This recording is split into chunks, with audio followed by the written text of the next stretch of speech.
Hello and welcome to the Argyle CFO Leadership Forum. My name is Brittany Sullivan with Argyle, and it's great to have everyone joining us today. I have some important information to share with you, and then we will turn the floor over to our esteemed opening keynote speaker. First, we would like to take a moment to thank today's sponsor, Vertex. Our partner is committed to providing you with valuable content and a great overall experience. At any time during today's event, you can visit their virtual booth from the main agenda page, which includes complimentary materials, information, and meet and greet opportunities.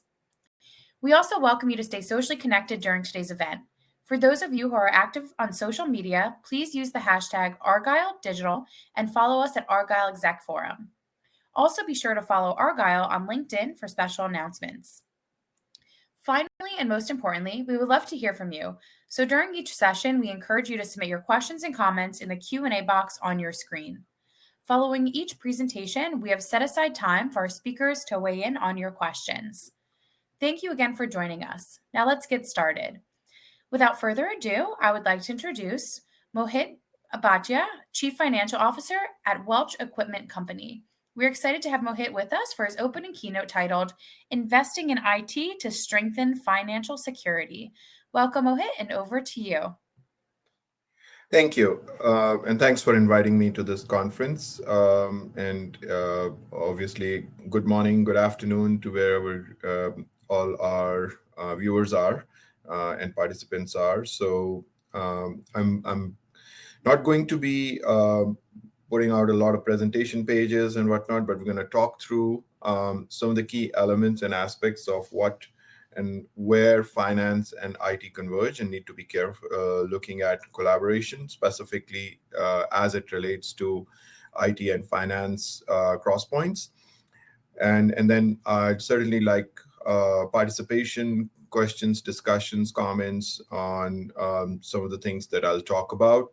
And then we can take it from there to make it more interactive and interesting for everyone involved. So with that, I'll provide a few thoughts of mine in terms of what or where we are as a function, and which is obviously relevant across multiple different industries, which is relevant across different businesses, no matter what we're doing and where we are. I mean, if we seriously look at the business world today, I mean, it is defined by innovation and agility. More than ever, every business, no matter what field they are operating in, needs to become a lot more digitally competent to meeting the internal and external customer expectations with technology that changes literally every day. And there's a huge acceleration of how much can we adapt, how much can we innovate, how much can we change, not just from internally business standpoint, but also externally to meet our customer expectations, to launch products, to carry our messages across to our customer segments, and be more efficient and effective in making sure that we are visible, we are known, we are on the top of the mind from a recall standpoint with a customer. And a lot of that and all of that is actually driven by our IT and IT infrastructure and IT innovation. But I'll provide some statistics that are interesting as I was looking to get some material on and just some external data points on what we were talking about today. And I found that this is coming from McKinsey, that 20% of the tech budgets which are dedicated to delivering new projects, innovations, new products for the businesses are actually used to resolve technical debt. And I'll talk about that in a minute in more detail. Literally 50% to 60% of the projects actually have a cost overrun because they're not either well designed, well conceived, or aligned to the company initiatives of how things need to be managed and what are the key priorities that need to be addressed. And therefore, literally 70 to 80% of the key executives are not 100% sure how their projects and strategies align to the business's strategies and projects, specifically when it comes to IT. So what all of these mean is that there's not a more optimal or best utilization of financial budgets and financial elements as it relates to how IT needs to be managed. And that's why more and more companies are trying to make sure that there is a much closer alignment, convergence of IT and finance. And in a lot of businesses, actually, the CFO organization has IT as a part of its organization reporting into it, because it is one of the major user, recipient, and manager of IT, specifically as it relates to capital and revenue expenditures, coming to how the business needs to be managed. So what we really need to look at is change in our understanding of how finance needs to work with IT. Um, I talked a little bit about technical debt, which is an interesting element or interesting way to look at the whole aspect of we need to be continuing to spend money literally every year, every month on improving our infrastructure, whether it is digital infrastructure as it relates to software and services and support, or it relates to hardware infrastructure, whether it's servers, whether it's cloud-based used compute power, just desktop and user-based computing requirements. And that's probably a priority that has to be ongoing. So it literally becomes a part of your ongoing running budget that you need to manage on an ongoing basis, because there is no way around it. You have to have that basic infrastructure in place in order to operate your business effectively and efficiently. But at the same time, you need to be dealing with changes in the external business environment. You need to be dealing with changes in your strategies of where and how business operates. Things like you want to launch new products, you want to reach into new markets, you want to reach to new customer segments. All of that cannot be driven just by the business side of things, but finance and IT have to play a key role, because a lot of the times you cannot reach your end customer without having an IT infrastructure backbone in place in order to operate efficiently in that landscape. So these elements are really overwhelming and really stress how you need to manage your business, how you need to manage the financial elements of the business, and how you manage IT in regard to that. So what needs to happen is a portfolio and strategic management structure and policy in place that is needed for every business, no matter what's the size, big or small, what industry you're operating in. You need to have a strategic alignment of IT, finance, and business into a single framework that would allow you to focus on how you channel and manage the ongoing tech debt, technical debt takeoff, how you manage investments into innovation and new products, and how you make sure that the key elements of your business, specifically as it relates to online and external threats, both physical and digital, that the businesses are faced literally daily. How do you manage all of that? And that's what is a critical element of why we've been having a topic which essentially converges IT and finance.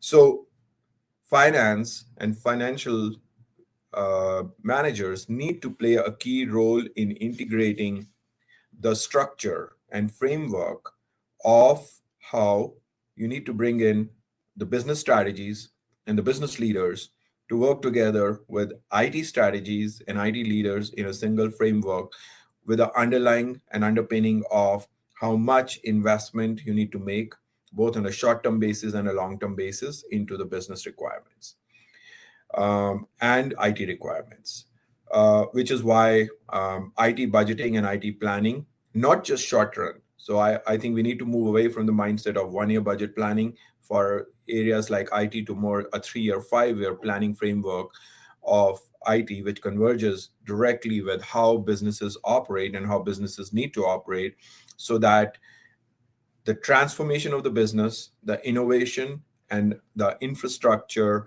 and underlying cybersecurity, threat management kind of are key elements of how you would address them on each individual budget year, as well as a planning horizon and a strategic horizon basis. And that they all need to come together through a financials framework and a project portfolio strategic management approach that needs to be evolved. And if a lot of the companies have taken this to a pretty advanced level of how that works, but most of the companies are still trying to figure out what that optimal framework needs to be and how that needs to work together. So this is before even we get into things like how you work with the CISO, how you work with data security, and what are the key elements. This is an important and a critical framework of how you need to operate, because if you do not have a viewpoint and sight, both short term and long term, on how all of these different elements need to be funded, everything else isn't going to work in harmony. And that's why I started with this piece of the business requirement. The next part is data security management. Now, as we continue to evolve and change the technology, and that's why I talked about the technology infrastructure, both hardware and software, we have to budget, we have to create a critical path of how much we are going to continue to invest in monitoring, management, updates, and changes to our infrastructure security requirements.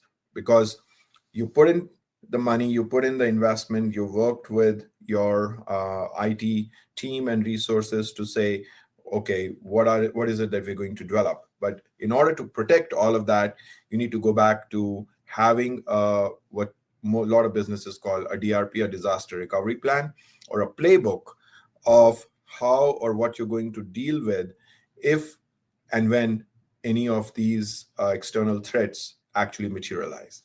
That's one part.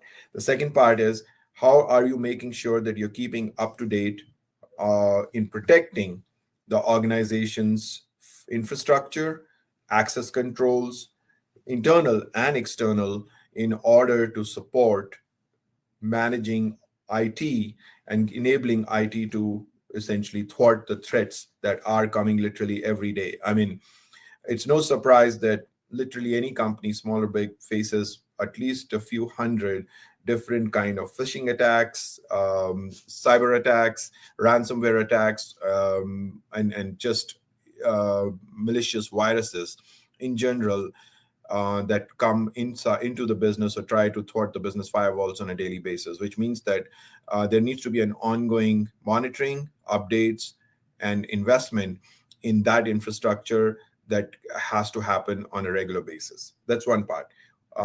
And the other part of that is, how do you make sure that you're funding it out from the investments and the budgets that you're setting out for IT on a regular basis? Now, this is where finance and information security management need to work together.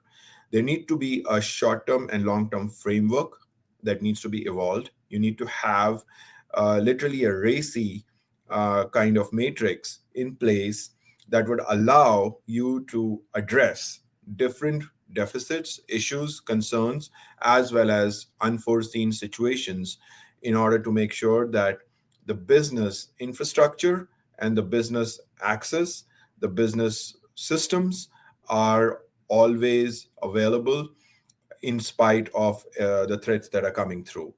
And there has to be an ongoing dialogue. It's not a one-time, once a year discussion. It has to be an ongoing, regular discussion, updates, and collaboration between the functions, in order to ensure that, are we managing and are we completely up to date on what is needed for our basic infrastructure control and access control management? Are we deploying some of the technologies that are out there, which are continuously getting updated, for things like multi-factor authentication? If that's not a part of every business, it needs to be. Are we using physical access controls for key areas within the business, within the facilities, and even in some areas where restricted access control is needed? Do we have those different layers of security control management in place? Do we have role-based access controls not only to our key systems, our ERPs, but also to our libraries of documents that have been stored either physically or digitally in different parts of the organization?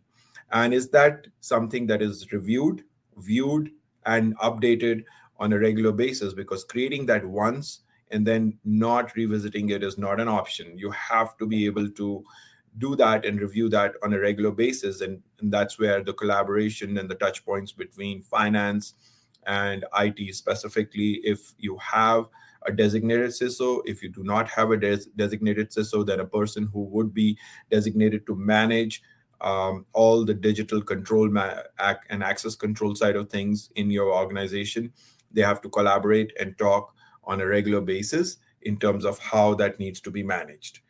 And then third important element is, in spite of all of these, what if there is an attack? What if there are unforeseen situations that may occur either through a ransomware attack, a cyber attack, a phishing attack, and how does the organization respond to that? Um, as I mentioned briefly in one of my earlier remarks, every business needs to have a business continuity plan and a disaster recovery plan. It's a playbook of how you need to manage in case of unforeseen situation arises that blocks you out from either accessing the key systems, key servers, uh, physical or digital control of your business or business tools, how you need to operate. And this is a document that every business needs to have in place in today's day and age in order to manage these unforeseen situations.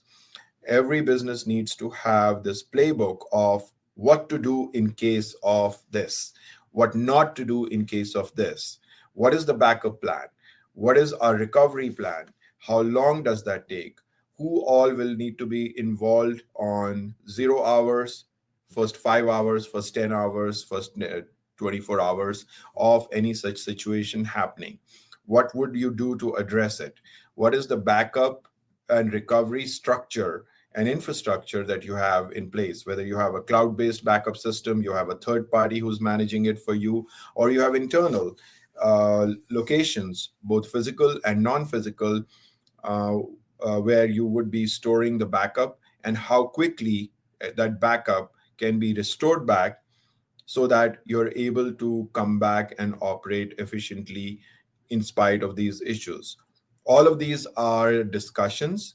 All of these are requirements that every business needs to have today. If that dialogue isn't going on in your organization, then that dialogue must be initiated. If you need to involve a third party to help support that, then that's a requirement, because the loss and the disruption of not planning for it and not managing for it will be far greater than an ongoing investment that you would be making in this endeavor, in this area. Uh, is going to pay back if any such situations occur. And it's not uncommon. We literally have everyday news articles about such situations happening. And that's why IT, finance needs to bring the business side of things and the business organizations to work with IT to make sure that these are adequately addressed and taken care of, and then funded as a part of overall infrastructure and IT investment framework for short term, medium term, and long term in every organization. Um, so those were my key remarks. I'd certainly want to spend, I guess, the last 10 minutes in discussion, dialogue, and Q&A as it regards to these topics. Excellent. Well, thank you so much, Mohit, for such an insightful presentation.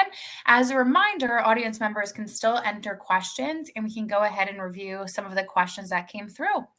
This first question asks, Can you make any predictions as to what the biggest security threats may be this year? Well, I think ransomware attacks continue to be one of the biggest threats. I think every day in and day out, you must be hearing or reading about these issues. A lot of the threats emanate from locations and IP addresses that are unknown and at sometimes not traceable because they may be using dynamic IPs that keep on changing and whatnot. So tracking those is really difficult, and that's why it is difficult to figure out where the threat's going to emanate from. The threat could be digital, as I mentioned. It could come as a ransomware attack. It could come as a phishing attack. It could come as simple as a virus that somebody in the organization innocuously opens up or clicks on an email or a link, and then that expands into the rest of the organization. Or it could come in physically, where somebody gets access physically to your facility, is able to walk in and may be able to get some access to your computer systems or your servers or your email systems, and is able to exploit that or use that for advantage. So the threat would come from a lot of different directions. And the point is, are you able to be in a place where you're prepared to manage it, to thwart it, to block it, and in case it moves past those boundaries, those firewalls, are you able to then remediate it and rectify it and come back to being operating business as usual? And that's why these things become an important part of financial management of the business when it comes to IT systems and access controls and security systems. Great. Thank you so much. This next question, what recommendations can you make for an organization that is struggling to work effectively with their IT team? So I think there is a lot of different options available these days. You don't necessarily have to have a full IT team in your organization to do all of that. You don't necessarily need to have a full-time uh, chief information security officer or information technology officer or whatnot. You could work with a smaller team, and you could actually outsource a lot of this work to third parties who would manage it for you. You could have monitoring that is done by systems, and you have software and systems that would monitor other software and systems in order to drive more efficiency and most cost effectiveness in these operations. So it's not just a people driven piece. There are a lot of systems, software, and third party options that can be utilized. The point is, you got to go back and you got to look at and talk about what is it that your business structure, strategy, planning, and approach needs to be over a not a short term but a longer term horizon, and how does that meet, how does your growth objectives, how does your business objectives, your customer requirements, how all of those meet what your IT infrastructure and your IT organization setup is. Are they aligned or not? And if they're not aligned, then what is it that you need? The skill sets that you don't have, you don't necessarily need to go and acquire it, as long as you have good skill sets in your organization to figure out what is it that you don't have that you need to get. And you can get that from outside the organization without actually investing a huge amount of resources in people. Excellent. Thank you.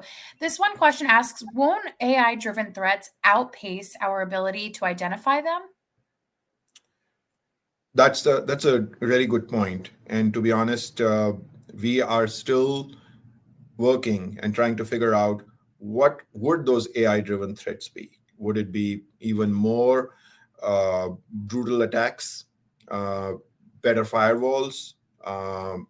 What is it that AI threats would be from an enterprise environment standpoint? Today, we hear a lot more about AI being able to solve the problems or be able to answer to some of the questions. some of the business issues and situations. But it's not there yet. I think it's still in its infancy. What we call, I just want to clarify this piece specifically, as I'm dealing with it myself in my organization. A lot of times, what we're naming AI isn't necessarily AI. It's more what is known as RPA, robotic process automation. So we got to distinguish between what is really AI and what is robotic process automation. Robotic process automation is all about some of the work that may be done manually or physically by some individuals can actually get automated and be done by software or by systems. AI, on the other hand, is essentially an overarching structure, if I put it that way, that helps in decision making, or that actually learns and inferences enough based on the data sets that it is able to pull and the situations that it is able to analyze to help either make decisions or make decisions for you. I do not believe any organization, most organizations are there where they can actually have a system or a software making decisions for you, which is what AI is. Most of the organizations are trying to work and figure out how they actually get more efficiency in their operations, which is RPA. And I think we as finance resources, as finance leaders, need to make sure that we create that distinction and help rest of the organization understand that distinction very clearly. Great, thank you. It looks like we have time for a couple more questions. This next question, are there ever any issues with communication between finance and IT, or is there even any reluctance to work together? Well, there will always be, similar to any other function that finance is working with, there will be same challenges working with IT.